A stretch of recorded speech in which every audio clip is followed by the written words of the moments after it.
Hello, welcome back to Technology Review. I'm your host, Mac Jackson Jr. You can find me on Facebook at facebook.com/Mac Jackson Jr. Go to Twitter, twitter.com/Mac Jackson Jr.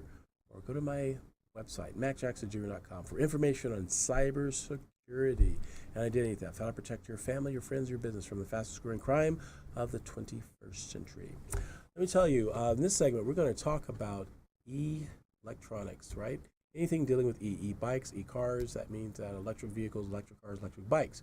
But to help me do this, my co-host for today is Sonia Pedovic. Hello, Sonia. All right. Yes, great. Glad to have you here. So in this segment, it's one of my favorite segments. This is like the good stuff. The other segments are protecting people, all the bad guys out there trying to take away their stuff. This segment, we're talking about how cool the present looks and what's great for the future, right? Yeah. All right. And we're fortunate to live right here in Las Vegas where companies like Faraday. That's right. Faraday Future. Right Speaking here. of future. Yeah. That's right. Faraday just launched their new FF91. Have you seen that vehicle? You know, I was at the City of Las Vegas State of the City last week, and they had this amazingly beautiful car there. I didn't catch the name of it, but it was like a little crossover looking, and it was shiny and beautiful, and there was a lot of big line crowd to like check it out, and it's just neat that here in Las Vegas, you know, the city of sin and gambling and all this technology that we've done around big data is now going to take us into the future with vehicles. It's pretty awesome. Yes, Faraday Futures, if that's the one you're saying. Faraday Futures has, they're building a manufacturing plant here in North Las Vegas. And it should be, there's been some problems we're having getting it off the ground, but they're still moving forward. And we definitely wish them all the best of luck with that, moving forward with their electric vehicles. They're going to be competing with Tesla, but it's not a competition, you know, because in the future, we're looking at the world with abundance and not scarcity, right? So you look at it with abundance, there's enough to go around. We have a beautiful world, a huge world, and we could use a different source of energy. And electric vehicles is one way to bring it, and bring it here in Nevada with new jobs and everything. It's going to be really great for us. I got a chance to see that vehicle, and it's absolutely amazing. It reminds me of the Range Rover, the sports version of the Range Rover, right? It kind of looks like that. That it automatically finds a parking spot by itself, when it parks, it just absolutely amazing. It seems interesting to me, I remember going to the driving simulator when I was getting my driver's license, and the whole stress of doing that, and learning how to drive a car and take a permit test, and now I have kids who aren't quite of driving age, but in 6-7 years when they are, that whole experience will be so different for them. That's true, and there's talk about that too with a lot of the researchers and futurists, and trendsetters, that kids that are born now will even need to drive in the future. I mean, think about it. There was a time, if we go back in history, that you learn how to ride a horse. Yes. Right? A horse. And then all of a sudden, and a bike. And then cars came, and then it's like, I don't need that horse anymore. Right? What do you mean you need a horse anymore? We all need horses, right? You need a horse anymore. Same thing's going to come with driving. Your vehicle, you wouldn't need to drive it anymore. It'll be autonomous, right? Once they get the bugs worked out and all the hackers, definitely secure the vehicles. Because that could be that's a crazy subject in itself, having our vehicles hacked in by hackers. But once that's done, can you imagine being able to take a vehicle anywhere you want? And now there's talk about having your vehicle, when you're at work and your vehicle's parked, it will work for you. You basically, you're in your office working a 9 to 5, your vehicle's sitting in the parking lot. There are people around your city that would say, be an Uber for us. Really? So your vehicle would leave, pick someone up, do whatever it needs to do. Pay for itself, come back and get you when you need it. It'd be neat if you could send it to the grocery store because you forgot something. Yes. Say, go to the grocery store, pick up my groceries, then come get me from work. Check out this scenario. Check out this scenario. It's like that and more. You could tell that vehicle, let's say you're working at home. You could tell that vehicle, here, go pick up my cleaning. So it goes to the cleaners. As it goes to the cleaners to the drive-thru, the person working at the cleaners, they put your clothes in the car. As it's driving by Vons or Smith's that has the food you can order online, they can put the groceries in the back seat of the car. Then as it's going down the street, you tell them, by the way, stop off at the pizza parlor and put in a pizza pie in the front seat. Oh my gosh. Now you have your car autonomously driving back to your house, shopping for you, went to the laundromat for you, and brought back a pizza, and you wouldn't even have to be We're heading towards laziness, in my opinion. That, and I think soccer moms would love it, because think about it. You have this car now, you pick up the kids from ballet practice, then pick up the brother from baseball practice, and then automatically take them to church and then back home, and it's like the kids are taken care of. I took an Uber once to the airport at like 6:30, 7 a.m. Yeah.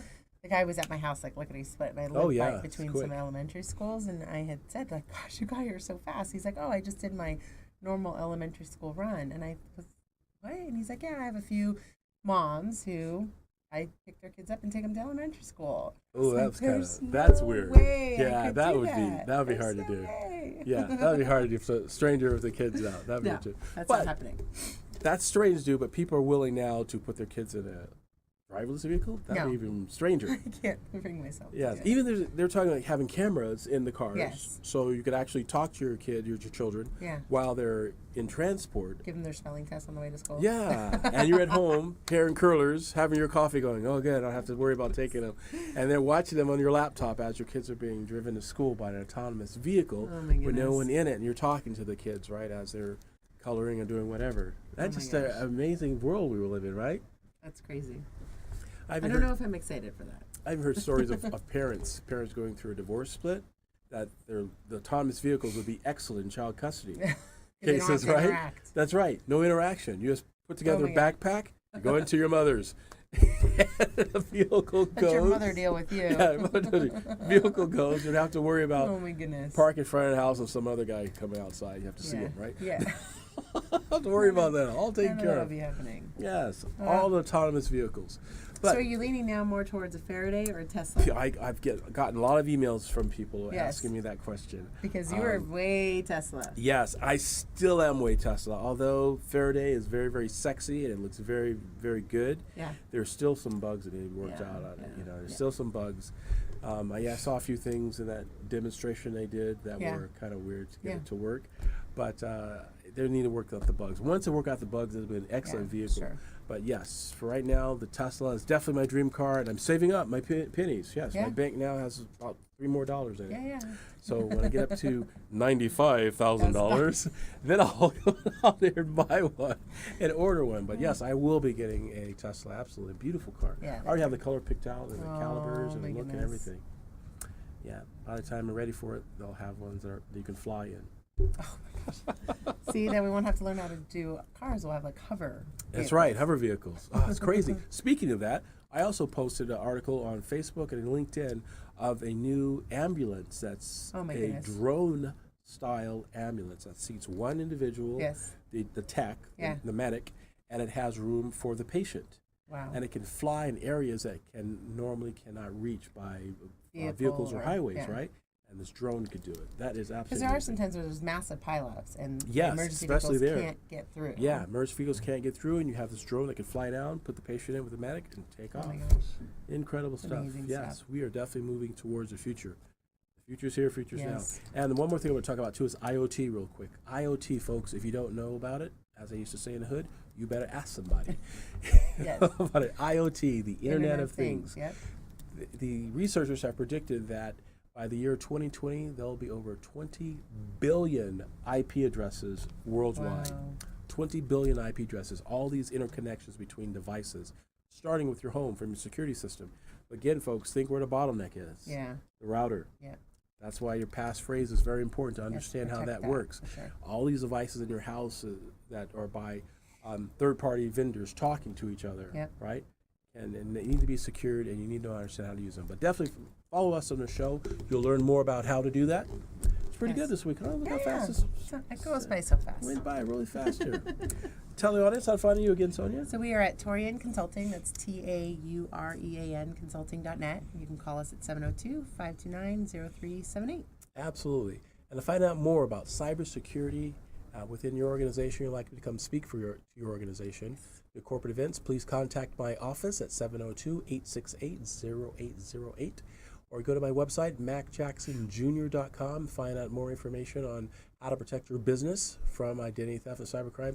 We'll help you out with the policies and procedures as well. Education. Education. Our best defense. Yes. Our best defense against cybercrime. Have a great weekend, folks. Stay tuned for Michelle Davis, Geeks Are Sexy. Have a good weekend, folks. Bye for now.